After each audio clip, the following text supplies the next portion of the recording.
এই দেখুন বন্ধুরা, আমি আজকে এঁচোড় রান্না করেছি। আর এই রান্নাটা আমি একটু অন্যরকম ভাবে করেছি। আশা করি আপনারা এই ভিডিওটা দেখলে বুঝতেই পারবেন কতটা সুন্দর হয়েছে। আর দেখতে যতটা সুন্দর হয়েছে, খেতেও কিন্তু ততটাই সুন্দর হয়েছে। খুব ভালো হয়েছিল খেতে। তো আপনারাও কিন্তু একবার এইভাবে রান্না করে দেখতে পারেন এঁচোড়। আমরা কিন্তু পেঁয়াজ রসুন দিয়ে নানানভাবে রান্না করে থাকি, কিন্তু এই রেসিপিটা যদি আপনারা করে থাকেন দেখবেন নিরামিষ রেসিপি আর অপূর্ব স্বাদের এই রেসিপি। এটা কিন্তু গরম গরম ভাতের সঙ্গে তো জমে যাবে, এমনকি রুটি পরোটা লুচির সঙ্গেও খেতে ভালো লাগবে। এমনকি পারলে এটা যদি আপনারা ফ্রাইড রাইস পোলাওয়ের সঙ্গে খান তাতেও কিন্তু ভীষণই ভালো লাগবে। এটা কিন্তু সবের সঙ্গেই জমে যাবে, খেতে খুব ভালো লাগে। আর এইভাবে অবশ্যই করে খাবেন যদি না খেয়ে থাকেন। আর আপনারা যদি করে থাকেন তাহলেও কিন্তু আমাকে কমেন্ট করে জানাবে। তাহলে এই রেসিপিটা আমি কিভাবে করলাম সেটাই আমি আপনাদের সঙ্গে শেয়ার করব। তাহলে চলুন আজকে দেখে নিন আপনারা এই রেসিপিটা আমি কিভাবে রান্না করলাম। নমস্কার বন্ধুরা, আমি চলে এলাম আমার ইউটিউব চ্যানেল কখনো সখনোতে। আশা করি আপনারা সকলে ভালো আছেন। এই প্রচণ্ড গরম পড়েছে, গরমে সবাই একটু সাবধানে থাকবেন, সুস্থ থাকবেন। তো আজকে আমি আপনাদেরকে দেখাচ্ছি এঁচোড়ের একটা দারুণ একটা সুস্বাদু তরকারি। তার জন্য এখানে আমি এই দেখুন এঁচোড়গুলোকে আমি এরকম বড় বড় সাইজ করে কেটে নিয়েছি। এরকম বড় করে কেটে নিয়েছি, সাইজগুলো একটু বড় করে কেটেছি। আর এখানে নিয়েছি আলুগুলোকেও একটু এই দেখুন বড় বড় করে কেটে নিয়েছি। তো এই আলু আর এঁচোড়টা আমি কুকারে সিদ্ধ করে নেব। এরকম কুকারে আমি একটু জল নিয়ে নিয়েছি পরিমাণ মতো। প্রথমে আমি একটু হাফ চামচ নুন দিয়ে দিচ্ছি এর মধ্যে, দিয়ে আমি এইবার এঁচোড়গুলোকে আর আলুগুলোকে এর মধ্যে দিয়ে দিচ্ছি। দিয়ে আমি দুটো সিটি দিয়ে এটা সিদ্ধ করে নিচ্ছি। আর এই এঁচোড়টা আমি কালকে কেটে রেখেছিলাম, আর সামান্য একটু হলুদ দিয়ে রেখেছিলাম যাতে কালো না হয়। এঁচোড়, থোড়, মোচা এগুলো বা কাঁচকলা যখনই কেটে রাখবেন, যদি জলে ভিজিয়ে একটু হলুদ দিয়ে যদি রেখে দেন তাহলে কিন্তু আর কালো হয় না। তা না হলে কিন্তু এই কষের মধ্যে এগুলো কালো হয়ে যায়, কষটা থাকে সেই কষে কালো হয়ে যায়। এর মধ্যে এবার আলুটা দিয়ে দিচ্ছি।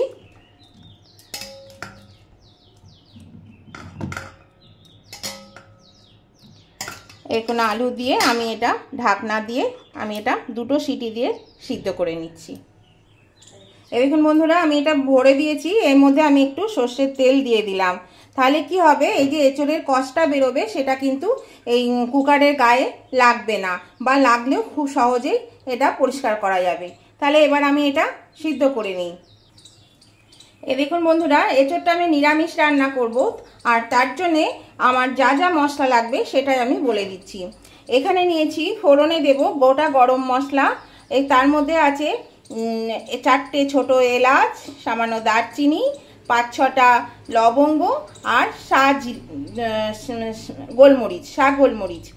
এখানে আছে নুন পরিমাণ মতো নিয়েছি, এখানে কাজু নিয়েছি কিছুটা পরিমাণ, এখানে হলুদ আছে, এখানে কিশমিশ আছে কিছুটা পরিমাণ, এখানে নিয়েছি চারমগজ, এখানে নিয়েছি তিল, আর এখানে নিয়েছি কাশ্মীরি লঙ্কা গুঁড়ো, এখানে জিরে গুঁড়ো 1 চামচ, এটা হচ্ছে চিনি, এটা হচ্ছে এই যে জায়ফলটা আমার লাগবে, আর এখানে ধনে গুঁড়ো 1 চামচ, এখানে ফোড়নে দেব জিরে, 2টো তেজপাতা, 2টো শুকনো লঙ্কা। আরও কিছু জিনিস লাগবে সেটা আমি আপনাদেরকে পরে দেখাচ্ছি। আর এগুলো এটা সাদা তিল, এইগুলো আমি একটু জলে ভিজিয়ে রেখে দেব, দিয়ে মিনিট 15 পরে এটা আমি বেটে নেব। তাহলে চলুন আমি আগে ওটা সিদ্ধ করে এগুলো বেটে নিই, তারপরে আবার রান্নাটা আপনাদেরকে দেখাচ্ছি। দেখুন বন্ধুরা, এখানে আমি একটা ডেকচিতে জল বসিয়ে দিচ্ছি, জলটা একটু গরম হয়ে এসছে। এর মধ্যে আমি 4টে টমেটো দিয়ে দিলাম। এই টমেটো 4টে আমি এখানে সেদ্ধ করে নেব। আর দিয়ে দিচ্ছি 3টে কাঁচা লঙ্কা আর একটা শুকনো লঙ্কা, এটা আমি সেদ্ধ করে নিচ্ছি। দেখুন বন্ধুরা, টমেটোগুলো সিদ্ধ হয়ে গেছে, এই যে সিদ্ধ হয়ে গেছে। আমি এবার এখান থেকে প্রথমে এই লঙ্কাগুলো তুলে নিলাম,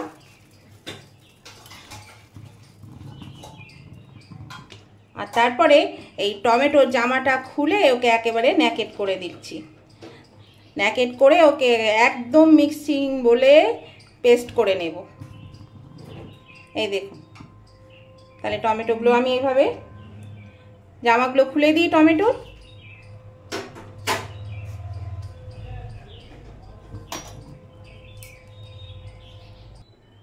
এই দেখুন টমেটো জামাগুলো সব খুলে দিয়েছি।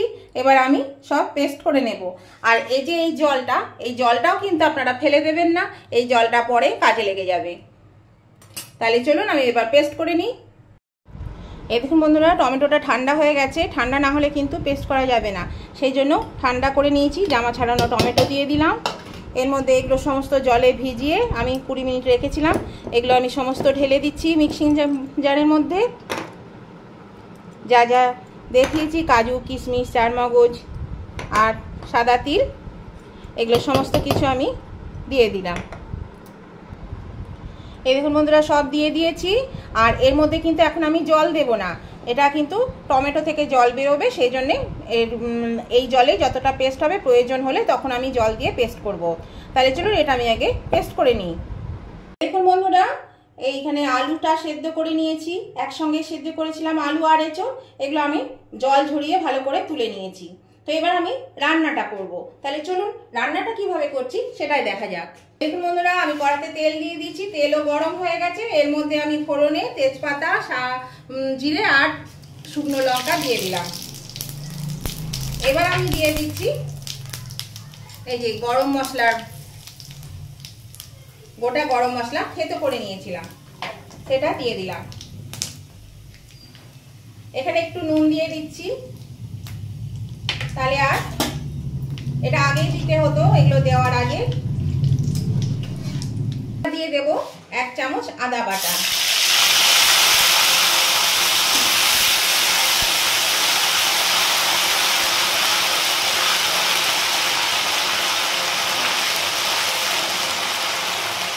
এবার কাজু, কিশমিশ আর টমেটো পেস্টটা আমি এর মধ্যে দিয়ে দিলাম।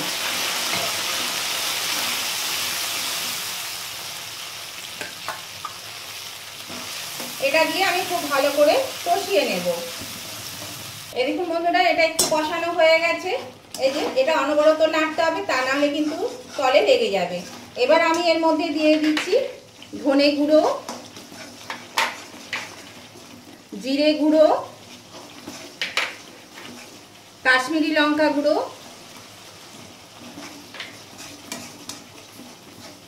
হলুদ গুঁড়ো আর একটু নুন।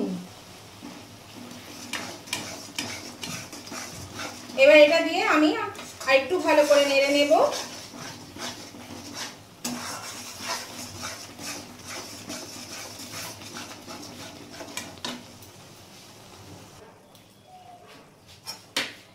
দেখুন বন্ধুরা, মশলাটা বেশ একটু কষানো হয়ে গেছে। এর মধ্যে আমি দিয়ে দিচ্ছি টক দই, 3 টেবিল স্পুন মতো, মানে 50 গ্রাম মতো টক দই আমি এখানে দিয়ে দিলাম। আর দইটা ভালো করে ফেটিয়ে নিয়েছিলাম। দইটা ফেটিয়ে নিয়ে আঁচ একদম কমিয়ে লোতে দিয়ে দইটা দিয়ে অনবরত নাড়তে হবে, তা না হলে কিন্তু দইটা ফেটে যাবে। এবার আমি এর মধ্যে দিয়ে দিচ্ছি 1 চিমটে আজিনা মতো। এটা দিলে কিন্তু টেস্টটা খুব ভালো হয়, খেতে খুব সুন্দর হবে, সেই জন্য এটা দিয়ে দিলাম। আর যেহেতু টক দই আছে, বা ব্যালেন্স ঠিক রাখতে টক দই না দিলেও একটু চিনি প্রয়োজন হয়, সেই জন্য দিয়ে দিচ্ছি আমি 1 টেবিল স্পুন চিনি। এবার আমি এটা খুব ভালো করে কষিয়ে নেব। বন্ধুরা, সমস্ত মশলা গরমে মাখামাখি করে তেল ছেড়ে দিয়েছে, গায়ের তেল পুরো ছেড়ে দিয়েছে। দেখুন কেমন তেল ভাসছে। এবার আমি এর মধ্যে দিয়ে দেব এঁচোড় আর আলু। সিদ্ধ করা এঁচোড়টা দিয়ে দিলাম আর আলুটাও দিয়ে দিলাম। দিয়ে এবার আমি আবার একটু কষিয়ে নেব। আর মশলা যত কষাবেন তত কিন্তু রান্নার টেস্ট বেড়ে যাবে, খেতে দারুণ স্বাদ হবে, দ্বিগুণ স্বাদ বেড়ে যায়। মশলা যত কষানো হবে তত টেস্ট বেড়ে যাবে। এর মধ্যে দিয়ে দিচ্ছি এই নুনটা, বাকি নুনটুকু দিয়ে দিলাম। আর এখানে এই যে জায়ফলটা আমি একটু গ্রেট করে দিয়ে দিচ্ছি, বেশি দিতে হবে না, অল্প দিলেই কিন্তু হয়ে যাবে।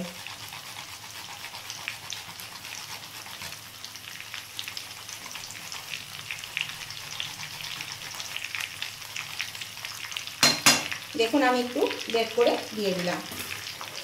এবার আমি এটা ভালো করে কষিয়ে নেব।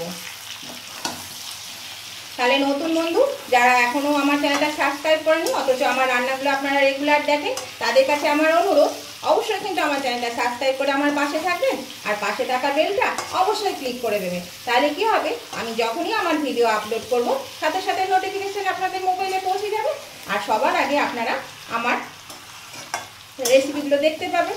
আর পাশে থাকা বেলটা কিন্তু অবশ্যই ক্লিক করে দিতে হবে।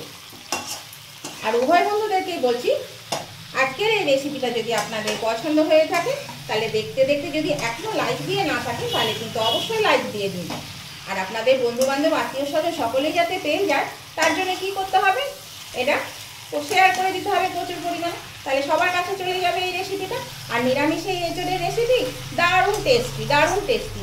একবার যদি করে খেয়ে দেখেন তাহলে মনে হবে রোজই করে খায়। আপনি যদি না করে থাকেন কোনোদিন তাহলে কিন্তু অবশ্যই একবার করে খেয়ে দেখুন। আর কেমন লাগলো আজকের এই রেসিপিটা সেটা জানাতে কমেন্ট করতে একদম ভুলবেন না। অবশ্যই কিন্তু কমেন্ট করে জানাবেন কি ভালো লাগলো কি মন্দ লাগলো, অবশ্যই কমেন্ট করে জানিয়ে দেবেন কেমন লেগেছে। এটা দিয়েও কিন্তু একটু কষিয়ে নিতে হবে, আর দেখতে হবে যাতে তলে লেগে না যায়, কারণ এটা বারবার তলে লেগে যাচ্ছে। তলে লেগে যাওয়ার সম্ভাবনাটা বেশি থাকে, কারণ কাজু কিশমিশ আছে, আজিনামতো আছে, সমস্ত কিছু আছে এর মধ্যে।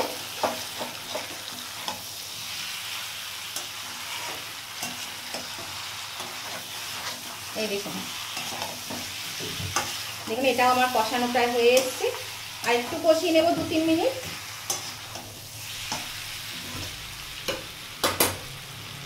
বন্ধুরা, এই যে কাজু কিশমিশ বাটার জলটা আমি মিক্সিং বোলটা দিয়ে এই জলটুকু আমি দিয়ে দিলাম।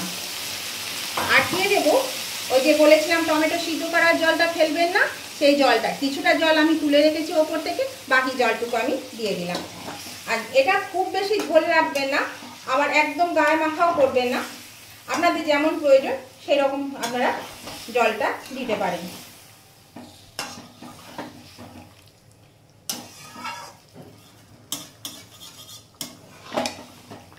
এবার আমি এটা ভালো করে একটু নেড়ে চেড়ে দেবো, দিয়ে ভালো করে ফুটিয়ে নেব, কারণ এঁচোড় আর আলু দুটোই কিন্তু সিদ্ধ করা আছে, সেই জন্য বেশিক্ষণ লাগবে না এটা সিদ্ধ করতে।